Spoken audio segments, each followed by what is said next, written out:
تو رات میں زوال نہیں ہوتا بھائی، رات میں نمازی پڑھیے۔ اچھا، زوال سے قرآن کا تو کوئی تعلق ہے نہیں، لوگ قرآن بھی نہیں پڑھنے زوال کے ٹائم، زوال کا تعلق صرف سجدے سے، ٹھیک ہے؟ تو آپ قرآن بھی پڑھ سکتے، سب کر سکتے، باقی صرف سجدہ نہیں کرنا، ورنہ شیطان کو خوش فہمی ہوتی ہے، غلط فہمی ہوتی ہے، وہ کر رہا ہے۔ اور دوسرا، اس وقت میں سورج کی عبادت کرنے والے، سورج کی عبادت ہے تو ان کو بھی غلط فہمی ہو سکتی ہے، ہمارے ساتھ یہ بھی اس وجہ سے سورج کی بات کرنے والا، دیکھیے سورج جب نکلنا شروع ہوتا ہے نکلنے تک عبادت کرتے ہیں، جب بیچ میں ہوتا کرتے، جب ڈوبنا شروع ہوتا ہے ڈوبنے تک اس کے سامنے کھڑے ہوتے، پیلا جب ہو جاتا وہ ان کی فائدہ دیکھیے، قرآن رحمت ہے مومنین کے لیے، قرآن رحمت ہے مومنین کے لیے۔ اب رحمت کو میں نے 3 حصوں میں تقسیم کیا ہے، رحمت دنیا کی، رحمت مرنے کے بعد خبر میں، رحمت اٹھائے جانے کے بعد آخرت میں۔ تو قرآن مومنوں کے لیے رحمت ہے تینوں جگہ پر، اس دنیا میں، مرنے کے بعد خبر میں، اور آخرت کے اندر۔ آئیے آپ کے سامنے رکھتا ہوں سورہ نحل، سورہ نمبر 16 آیت نمبر 77 میں اللہ فرماتا ہے وَإِنَّهُ لَهُدًى وَرَحْمَةٌ لِّلْمُؤْمِنِينَ، یہ قرآن ہے نبی مومنین کے لیے ہدایت اور رحمت ہے۔ اسی طرح سورہ لقمان سورہ نمبر 31 آیت نمبر 3 میں فرما رکھا هُدًى وَرَحْمَةٌ لِّلْمُحْسِنِينَ، یہ نیکوکاروں کے لیے قرآن رحمت ہے۔ تو یہ قرآن رحمت ہے۔ آئیے پہلا مرحلہ رحمت کا، اس کا دنیا میں کیا رحمت ہے اس کی، اور یہ رحمت فضیلت ہے اس کی، یاد رکھیں یہ اس کا فائدہ ہے۔ آئیے پہلی رحمت دنیا کی کیا ہے؟ پہلا، جو شخص اس کتاب سے اپنا تعلق رکھتا ہے، اس کو پڑھتا ہے، اس پر عمل کرتا ہے، پہلا فائدہ یہ ہے کہ ایک وہ انسان جو ہے گمراہیوں سے اس کی حفاظت ہو جاتی ہے۔ آج ہم قرآن کو چھوڑ کر یہ امید کرتے ہیں ہم گمراہ نہ ہوں، اور قرآن پڑھنے والوں کو کہتے ہیں کہ تم وہ چھوڑ کر فلاں کتاب پڑھو تم گمراہ نہیں ہوں گے۔ ہوتا ہی نہیں ہوتا ہے، اس کی گواہی سب دیں گے کہ ہم قرآن پڑھ رہے تھے، کسی نے کہا یہ مت پڑھو اس سے تو گمراہ ہو جاتے ہیں، یہ کتاب پڑھو اس سے فائدہ ہوتا ہے۔ لال پیلی ہری ادی نیلی کتابیں ہاتھ میں تھماتے ہیں اور اللہ کی کتاب کو دور کرنا چاہتے ہیں انسانوں کو اس سے۔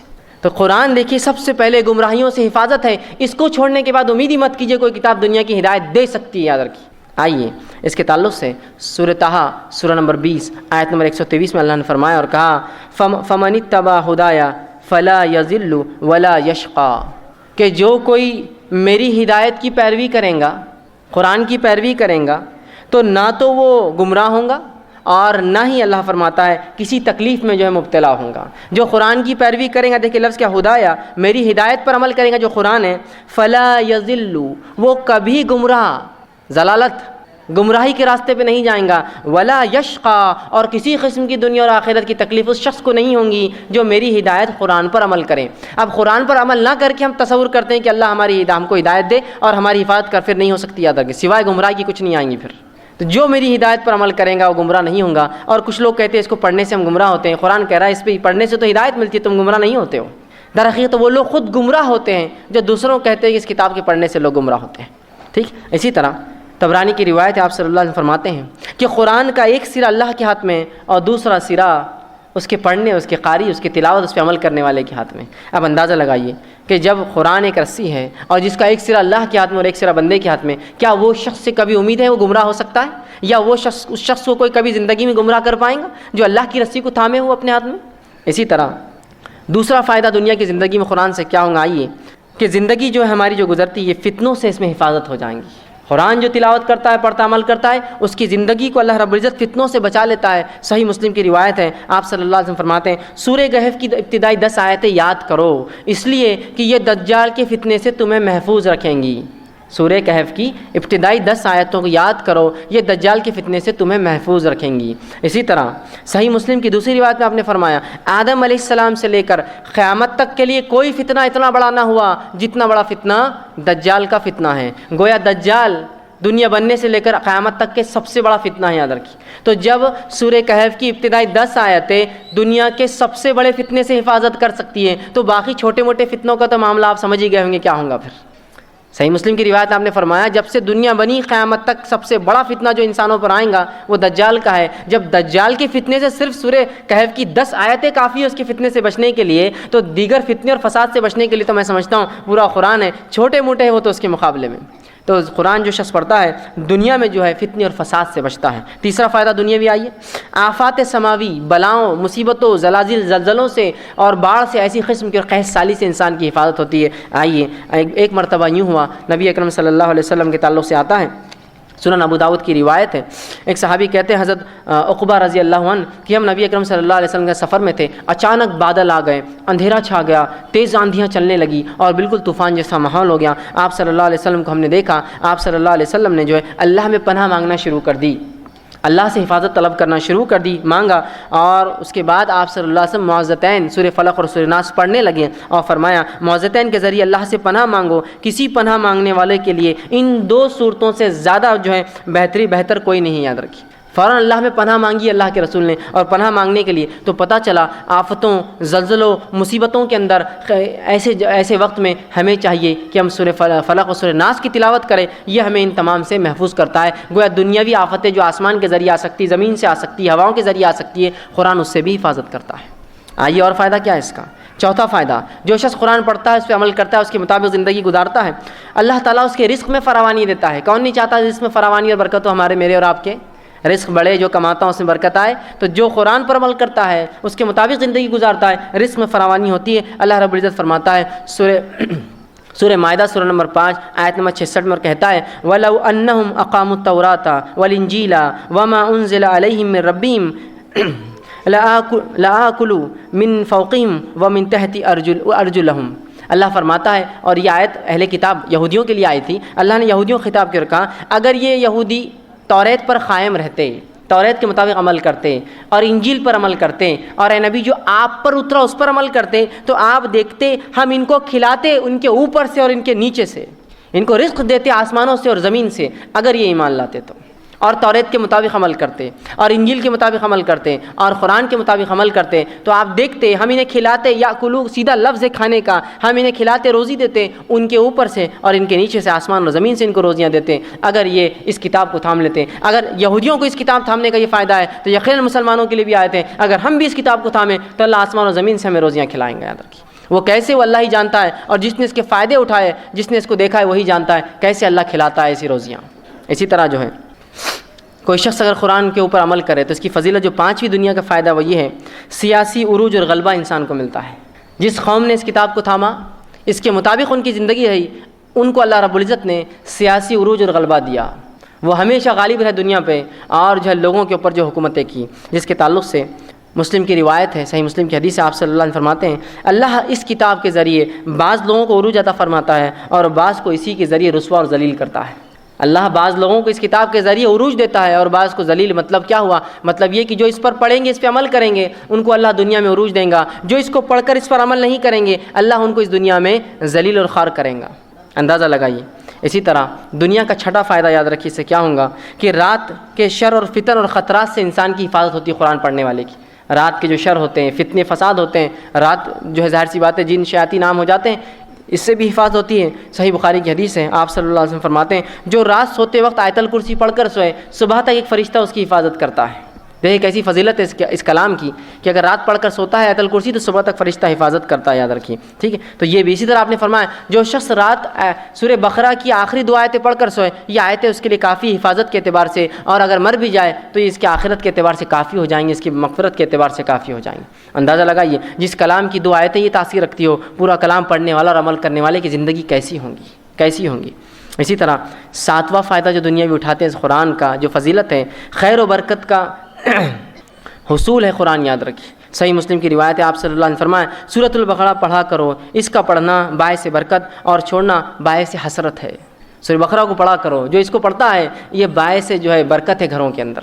آج ایسے کتنے گھر ہیں جو سورۃ بقرہ پڑھتے ہوں گے، یا کتنے گھر ہیں جن میں قرآن پڑھا جاتا ہوں گا؟ بہت ممکن ہے کہ بہت کم لوگ جو کہے کہ ہم پڑھتے ہیں، یا جو کچھ بھی پڑھتے ہیں وہ مخصوص بس صورتیں پڑھ کے معاملہ ختم کر دیتے ہیں۔ یہ پوری کتاب کو پڑھنا ہے ہمیں، یاد رکھیے۔ اسی طرح 8واں اس کا فائدہ یہ ہے، مصائب اور دنیا کے رنج اور غم سے حفاظت ہوتی ہے، یاد رکھیے، جو قرآن پڑھتا ہے۔ اور سنن ابو داؤد کی روایت ہے، آپ صلی اللہ علیہ وسلم فرماتے ہیں جو شخص 3 مرتبہ سورہ اخلاص، سورہ فلق اور سورہ ناس تلاوت کریں گا، اللہ رب العزت کو ہر طرح کی مصائب اور غم سے محفوظ رکھیں گا۔ ہر قسم کی دنیا کی مصیبتوں سے اور غم سے ایسے انسان کو اللہ دور رکھتا ہے جو سورہ اخلاص، قل هو اللہ احد، قل اعوذ برب الفلق اور قل اعوذ برب الناس، یہ 3 صورتوں کو 3 بار پڑھ کر اپنے نفس پہ دم کرے، اللہ اس کو جو ہے مصائب دنیا کے غم اور رنج سے جو دور کرتا ہے۔ اسی طرح مسند احمد کی روایت ہے، آپ صلی اللہ علیہ وسلم فرمایا جو شخص اللہ سے قرآن تلاوت اور سماعت کے ذریعے قرآن مجید کو آنکھوں کا نور اور دل کا سرور بنانے کی دعا کرتا ہے۔ ایک شخص ہے جو قرآن پڑھتا ہے اور اللہ سے دعا کرتا ہے اللہ اس قرآن کو میرے جو ہے دل کا جو ہے آنکھوں کا جو ہے نور بنا دے اور دل کا سرور بنا دے، اور میرے رنج اور غم دور کر دیں. جو ایسی درخواست کرتا ہے، جو قرآن پڑھ کر عمل کرتا ہے درخواست کرتا ہے، اللہ جو ہے قرآن کو اس کی آنکھوں کا نور بنا دیتے ہیں، دل کا سرور بنا دیتے ہیں، اس کا دل خوش کر دیتے ہیں، اور اس کو دنیاوی غم اور رنج اور مصیبتوں سے اس کی حفاظت کر دیتے ہیں. تو ہم دیکھ رہے ہیں کتنی بڑی اس کی فضیلت ہے. آئیے اب دوسرا فائدہ کیا ہوتا ہے قرآن پڑھنے کا. کہ قرآن کے پڑھنے کے بہت سارے آداب ہیں، یہ سنتیں ہیں، لیکن فرائض میں نہیں ہیں. فرائض الگ ہیں اور آداب یا سنتیں الگ ہیں قرآن پڑھنے. جیسے کہ مثال کے طور پر قرآن کو کوئی غیر مسلم بھی پڑھ سکتا ہے پڑھنے کے لیے، تو جب تک کہ وہ ہدایت یافتہ نہیں ہے، وہ پڑھیں گا تو ہدایت کی طرف آئیں گا، یا سنیں گا تو آئیں گے. تو وہ تو بالکل نہ اس کے لیے طہارت کا کوئی مسئلہ ہے، نہ اس کے لیے غسل کا کوئی مسئلہ ہے، نہ اس کو تو کوئی مسئلہ نہیں. رہا مسلمانوں کے اندر قرآن پڑھنے کی کیا آداب ہے، یہ کیا چیز ہے، تو قرآن کے حقوق ہے. حقوق میں ایک چیز ہے کہ قرآن پر ایمان لایا جائے، تو پڑھنے والا با ایمان ہے. سمجھا نا، یہ فرائض جس کو بولیں گے، جس سے کو ثواب ملے، کیونکہ ایمان والا ہونا تو اجر ملے گا قرآن پڑھنے. لیکن اگر آداب کی حد تک ہم لے جائے، سنت کیا ہے، تو قرآن کو باوضو ہو کر پڑھا جائے، قرآن کو قبلے رخ منہ کر کے پڑھا جائے. ویسے قبلے کا معاملہ تو دعا، قرآن، نماز میں تو فرض ہے. ہر عبادت میں کوشش کرے قبلے رخ ہو، اس لیے کہ قبلہ ہمارے زندہ اور مردہ دونوں کا قبلہ ہے. تو لہٰذا قبلے رخ ہو کر تو کوشش کرے کہ ہر کام کیا جائے. بلکہ اگر کوئی انسان آفس میں بیٹھتا ہے اور ایسا سمجھتا ہے کہ اگر ڈائریکشن چینج کر دوں تو قبلے رخ منہ ہو کر ہی بیٹھے آفس میں، تاکہ ہمیشہ قبلے کی طرف ہونا ہے. کیونکہ یہ تو قبلہ ہمارا زندہ اور مردہ دونوں عبادتوں میں ہر کام کے اندر ٹھیک فضیلت ہے. اس کو آپ باوضو ہو کر پڑھے، لیکن کنڈیشن نہیں ہے، یہ وضاحت کر دوں. دوسرا قبلے رخ ہو کر پڑھے، یہ اس کا ادب ہے، اس میں بھی کوئی مسئلہ نہیں. قبلے رخ نہ بھی ہو سکے تو کوئی مسئلہ نہیں. اس کے علاوہ عاجزی ہو، انکساری ہو، اللہ کا کلام پڑھ رہی سوچ کر پڑھے، اپنے اوپر خشیت طاری کرے اللہ کی، کوشش کرے کہ آواز کے اندر ایسا وہ ہو کہ جیسا انسان نہیں گڑا رہا ہو، رو رہا ہو. یہ تمام چیزیں اس کے آداب ہیں. لیکن اس کو ہم فکس نہیں کر سکتے 1 2 3 4 5 6 7 8 9 10. لیکن جیسا آپ کا سوال ہے اس کی وجہ سے کلیریفیکیشن کے طور پہ میں دے سکتا ہوں بہت ساری. جیسا کیا سر ڈھک کر قرآن پڑھنا اس کا ادب ہے، تو ہاں سر ڈھک کر آپ قرآن پڑھ سکتے ہیں. لیکن کیا سر کو کھلا رکھ کے قرآن پڑھنا بید بھی نہیں، سر کو کھلا رکھ کر قرآن پڑھنا بید بھی نہیں. دونوں چیزیں ایٹ دا سیم ٹائم. مطلب سر کو ڈھانکنا ویسے تو یہ اللہ کے رسول صلی اللہ علیہ وسلم کی دائمی سنت. آپ سر کو ڈھانک ہمیشہ ہمیشہ، ہاں کچھ دور میں کچھ جگہوں پہ آپ نے نہیں ڈھانکا، اور یہ عربوں کا ٹریڈیشن رہا. آج بھی عرب میں ایک لٹریٹ طبقہ جو ہے، اگر آپ سر کھلا رکھے تو ایک دم ایسا بولیں گے ہاں آدمی سر کھلا رکھتے تو ہے، اتنا ادب کرتے ہیں. سر کو کھلا رکھنا بے ادبی. دس از کلچرل امپیکٹ. سیکنڈ، نبی اکرم صلی اللہ علیہ وسلم نے بھی ہمیشہ ڈھانکا، یہ سنت ہوگی. تو آپ ٹوپی سے ڈھانکے، ٹوپی پہ رومال ڈالے، ٹوپی پہ امامہ باندھے، تو جو بھی بھرا سر ڈھانکنا چاہیے، پھر کچھ کیپ وغیرہ لوگ کر کے الگ جو بھی بھرا سر ڈھانکنا چاہیے، سنت. ٹھیک ہے، یہ کی. لیکن قرآن کو بغیر سر ڈھانکے کیا پڑھ سکتے ہیں؟ قرآن کو آپ جوتوں میں بیٹھے تو بھی پڑھ سکتے ہیں. بہت سے لوگ بولتے ہیں کیا قرآن جوتوں میں ہے تو پڑھ سکتے ہیں؟ بالکل کوئی نہیں. ٹرین میں بیٹھے ہیں تو، کلاس میں بیٹھے ہیں تو، کالج میں بیٹھے ہیں تو.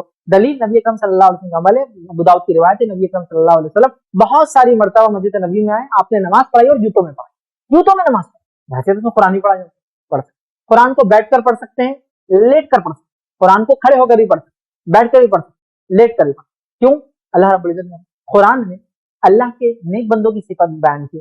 الذین یذکرون اللہ قیاما وقعودا وعلی جنوبہم، کہ اللہ کا ذکر کرتے ہیں کھڑے سے، بیٹھے سے اور کروٹوں پر.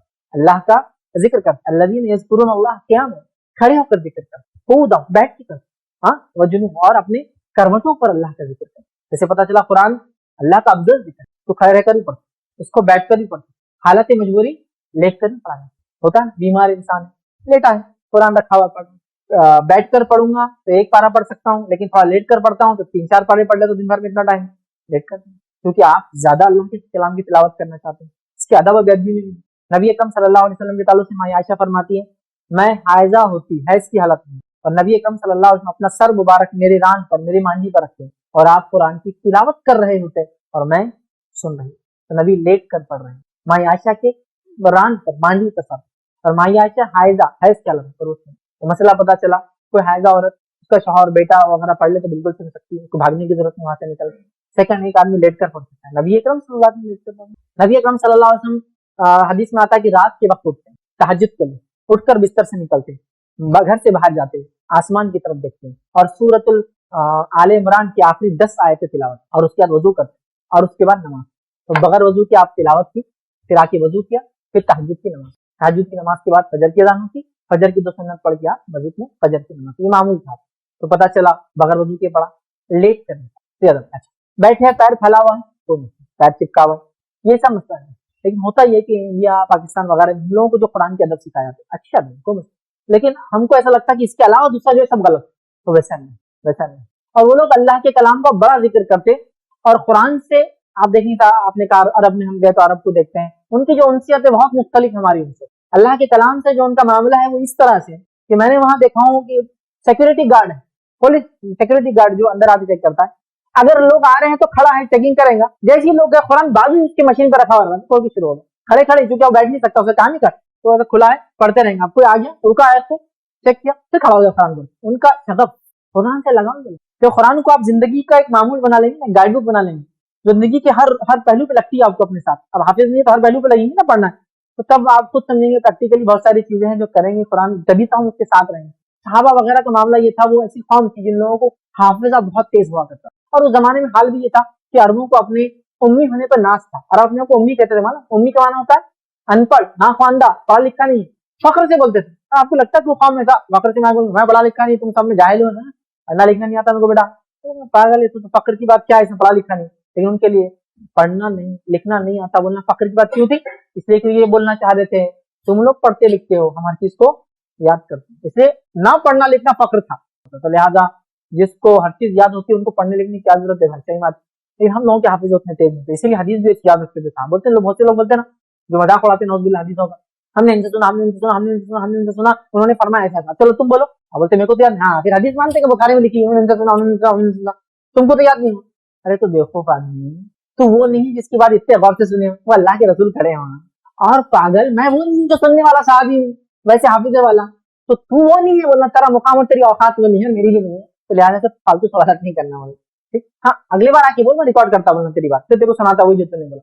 صحابہ کے حالات ویسے تھے, ریکارڈر جیسے تھے. ہر بات جو نبی کے ذہن سے زبان سے نکل رہی, اور ہوتا ہے آپ کے گھر میں کسی کا انتقال ہو رہا ہے اور وہ جب بات کریں کیسا سنتے آپ, ایک ایک جملہ یاد رکھتے. صحابہ ویسے اپنے نبی کے ہر بات نکلنے والی پکڑ لیتے. ایک تو مقام, دوسرا ان کا حافظ, تیسرا کچھ تو خاص تھے, جیسا کہ ابو ہریرہ رضی اللہ عنہ کا اللہ کے رسول مجھے کچھ ایسا دعا دیجیے, آپ جو بولے میں کبھی نہ ہوں. تو آپ نے کہا تو چاہتا ابو ہریرہ, ان کو بہت شغف تھا حدیث یاد کرنے, تو آپ نے اپنی چادر نکالے کا اس کو اپنے سینے سے لگا دی, انہوں نے لگا دی, چادر واپس دے دکھا. اب اس کے بعد وہ فرماتے ہیں میں کبھی اللہ کے رسول صلی اللہ علیہ وسلم کو بات بھولا ہی نہیں, اتنا یاد ہوگا, سمجھ رہا. تو بہرحال ان کا شغف ہے اللہ کے کلام, اور شغف کی وجہ سے آپ دیکھیں گے اٹھتے بیٹھتے گاڑیاں چلا رہے تو برابر چالو ہے سن رہے ہیں. ہمارے پاس بہت سے لوگ بولتے یہ کیا طریقہ گاڑی بیٹھنے کا, یہ کیا طریقہ پیر پھیلا کے بیٹھا, یہ کیا طریقہ پیر ادھر کر کے بیٹھا, یہ کیا طریقہ لیٹ کے پڑا, استغفر اللہ دیکھو کیسا لیٹا, اس کو تو دل بڑا مار ڈالوں ان کو تو. ہاں بہت سے میں نے دیکھا تھا کھڑے اور سب کو بلا کے اپنے وہاں جو حج ٹریننگ میں سکھایا نا آپ نے بہت صحیح سکھایا, عربوں کا سوال ملتا اپنے جیسا نہیں لیٹ کے پڑا, کتنی بے حرمتی ہے.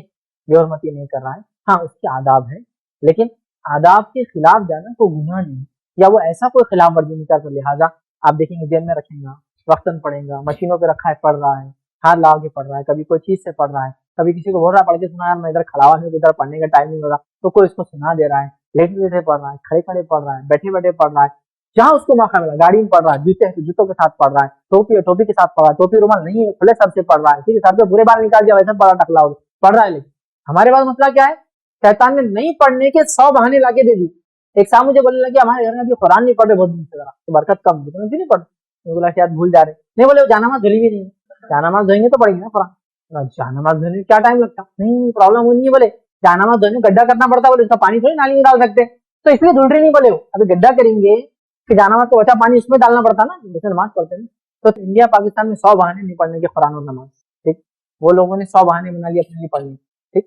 ہاں لیکن اگر اس کی مصحف قرآن کی آپ کے پاس, جہاں تک حافظے کا معاملہ کسی بھی حالت میں پڑھو, مصحف کا اپنا ایک احترام ہے, اس کا ایک مقام ہے, اس کے لیے کوشش کرے انسان کہ اس کو کہیں بھی پھینکنا, کہیں بھی رکھ دینا, کہیں بھی چھوڑ دینا, یقیناً یہ احترام کے ساتھ مصحف فزیکل فارم میں جب کاپی آ جائے, اس معاملے میں احتیاط کی ضرورت.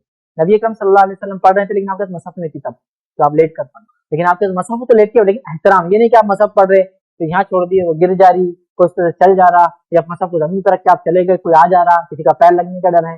یہ آج کل ایک نیا تماشا بھی میں نے دیکھا ہوں انٹرنیٹ کے اوپر, بلی کو چلا رہے قرآن کے اثر, بولے قرآن پہ پیر نہیں رکھی آس پاس چلتی. ارے بیوقوف گدھوں, بلی سے تم کیا قرآن کا موزہ لگا رہے, تم پڑھو اس پر عمل کرو, وہ ہے اس میں آپ کو پتا کتنا رسک ہے. ایک بلی کو کیا کرتے, کتاب رکھتے بلی اوپر سے جاتی, قرآن رکھے تو بازو جا رہی, لیکن آپ سوچو قرآن کیا اس کے لیے ہے, کیا بلی کے اطراف میں رکھے اور بلی گھوم رہی نہیں جا رہی, ٹھیک ہے بلی احترام کر رہی, لیکن تم بیوقوف سوچو, میں سمجھتا ہوں بلی تم کو بدوائیں دے رہی, کیا کھیل چل رہا ہے میرے ساتھ, قرآن کیوں رکھا میرے پیروں کے پاس. ہاں میں نے دیکھا ہے بلی ہے قرآن رکھا, دیکھو بولے قرآن کے آس پاس سے جا رہی ہے, معجزہ, یہ کون سا معجزہ ہے یار قرآن کا, یہ کون سا معجزہ ہے کہ بلی اس پہ سے نہیں جاتی, ٹھیک ہے وہ جانور ہے, وہ سمجھتا ہے اللہ کا کلام, لیکن یہ تو وہ سوچ رہا ہوں اپنے دماغ میں, یہ کب آگے چالے کر رہا ہے ابن آدم میرے ساتھ, یہ تو ظاہر سی بات ہے, یہ تو بالکل میں کہوں گا صحیح نہیں ہے.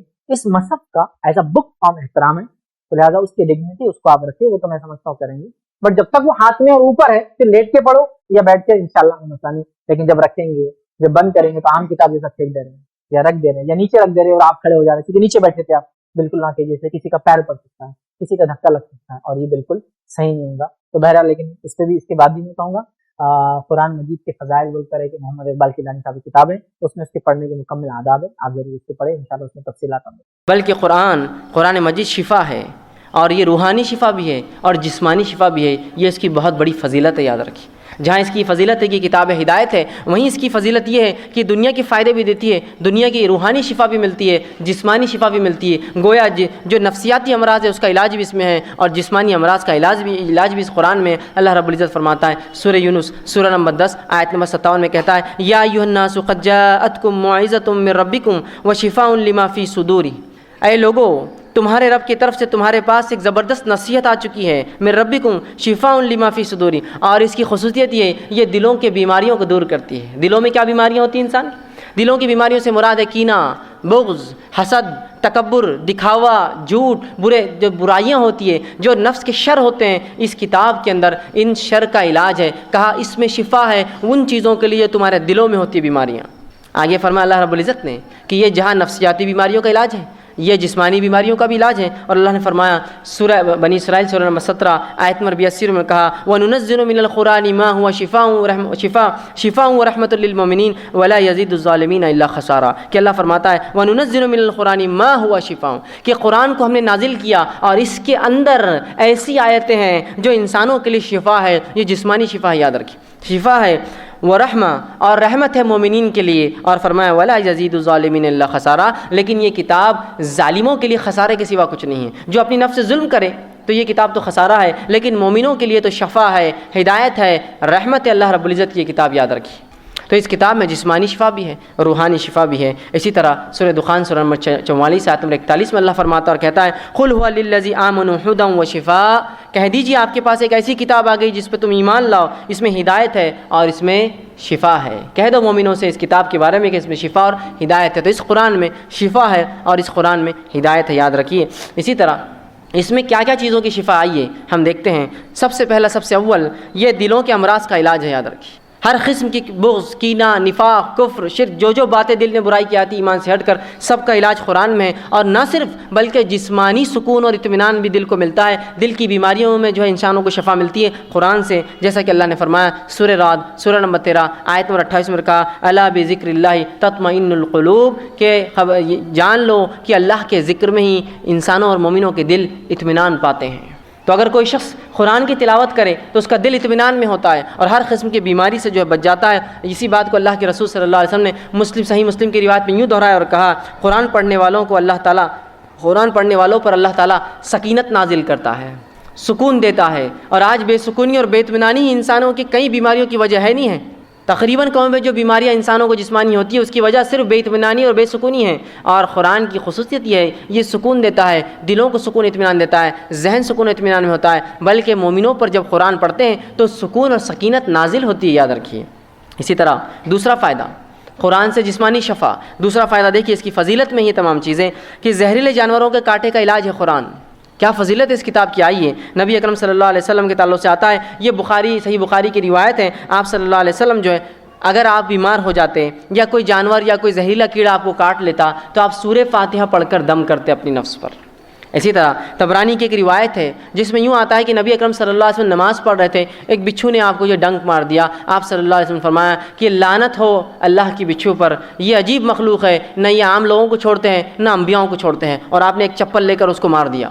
اور اس کے بعد اس کانٹے کے اوپر حدیث میں آتا ہے آپ صلی اللہ علیہ وسلم نے نمک ملا اور اس کے بعد سورہ کافرون, سورہ فلق اور سورہ ناس پڑھ کر دم کی اور نمک ملا اور اپنے پیر پہ پانی ڈالتے رہے جب تک کہ اس کا زہر کا اثر ختم نہ ہو گیا.